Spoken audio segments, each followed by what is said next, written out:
Berapa ruangan untuk pesertanya? Untuk pesertanya itu ada 2 ruangan. Oh, 2 ruangan. Yang pertama kalau dulu ada ruang tunggu, ruang registrasi, dan kemudian ruang ujian.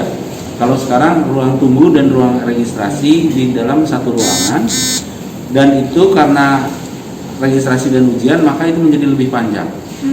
Ini lebih panjang waktunya. Jadi jedanya sekarang selesai tadi teman-teman jam 10 dan mulai lagi nanti 11.30. Nah nanti jam 11, ini 5 menit lagi, ini mulai pada jalan. Mulai masuk.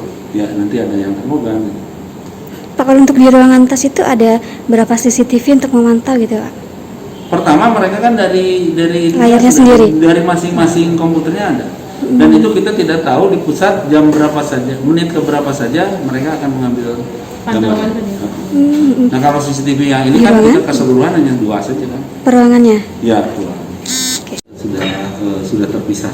Dan sebetulnya kita tetap berharap bahwa tidak ada lagi yang tidak ada lagi. Jadi kemarin kita sudah tes Sekdin dan alhamdulillah tidak ada berita bahwa ada menjadi lokasi penyebaran di sini. Karena tadi mungkin juga lihat bahwa disemprot ya, ini disemprot satu-satu. Nah, disinfektan itu di bawah kita semprot juga pakai ini, tapi yang atas kemarin itu